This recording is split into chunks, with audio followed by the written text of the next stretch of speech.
Hi everyone, in this video I'm going to go over how to do integrated rate law problems. So the example problem I'm going to do is this number 11, so you can pause the video and screenshot the problem. So the decomposition of hydrogen peroxide was studied, the following data was obtained at a particular temperature. And so here we have our time and our concentration data. And it's asking us to find the rate law, the integrated rate law, value of the rate constant, and calculate the concentration at 4,000 seconds after the start of the reaction. So when you have a problem like this and you have time and concentration data, we don't have a rate. If we had a rate, we could see how concentration and rate affect one another, but we don't have that. And so when you only have these two variables, time and concentration, you have to graph your data. And if your concentration versus time graph is linear, that means it's a zero order reaction. If that one is not linear, the next thing you graph is natural log of the concentration versus time. And if that one's linear, it's first order. If that one is not linear, then you do 1 over concentration versus time. And that one should be linear if the others aren't, and it's a second order reaction. So when you have concentration versus time, you have to graph it. Now, I'm going to graph with my TI Inspire. If you don't have an Inspire, then you can graph via Google Sheets. I have a video on my AP Chemistry playlist that shows you how to graph with Google Sheets, and you get the same thing. So if you want to pause this video right now and make your concentration versus time graph. So I've plugged my data into my Inspire on lists and spreadsheets like this, my time and my concentration, and my graph shows that it is not linear. So that means this is not a zero order reaction. The next graph again that you want to make is natural log of concentration versus time. So again, pause the video, go graph that, and see what that graph looks like.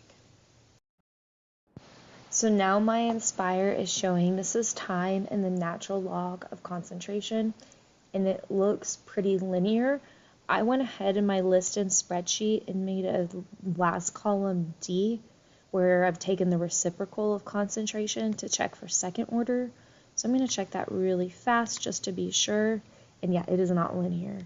The only one that's linear is natural log of concentration versus time, which means this reaction is first order. So I can answer a lot of these questions now. Determine the rate law. If it's first order, that means the rate law is rate equals K H2O2. Determine the integrated rate law. This is on your formula chart. It's the first order integrated rate law. So this. And instead of A, you can write H2O2, or you can keep writing A. It doesn't matter. C, value of the rate constant. Rate constant is that lowercase k. And the really nice thing about these graphs are that your slope is your negative k. So what does that mean really fast? This is a negative slope. So slope equals negative k, or it's the absolute value of k. Because that's a negative slope, rate constants can't be negative. So take the absolute value of it. And that's true for first order. That is also true for zero order. Slope equals negative k. And if it's a second order reaction, your slope doesn't equal negative k because it's a positive slope. Your slope just equals k. So in your Inspire and Google Sheets can give you the slope of this line. If you're using an Inspire, it is menu, analyze, regression, show linear, your mx plus b. And there I have my line. So my k is 0.000835. And this is a first order reaction, which means the unit for k is time to the negative 1. So seconds, second to the negative 1. There's k. Now D, calculate H2O2 at 4,000 seconds after the start of the reaction.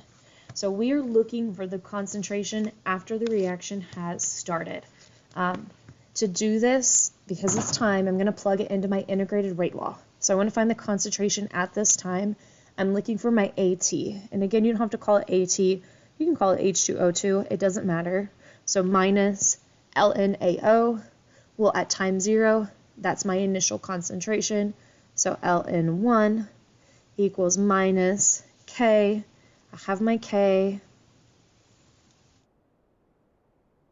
And my time is 4,000 seconds, so 4,000. Now you just need to solve the problem. The biggest mistake that people make with these are sign errors. What do I mean by that? Like they forget a negative or they add a negative where you don't need one. So ln1 is 0. So I'm just going to say ln AT equals negative, and I need to multiply that K times the time. And it's 3.34. The other error is they don't know how to get rid of the natural log. So the opposite of natural log is E.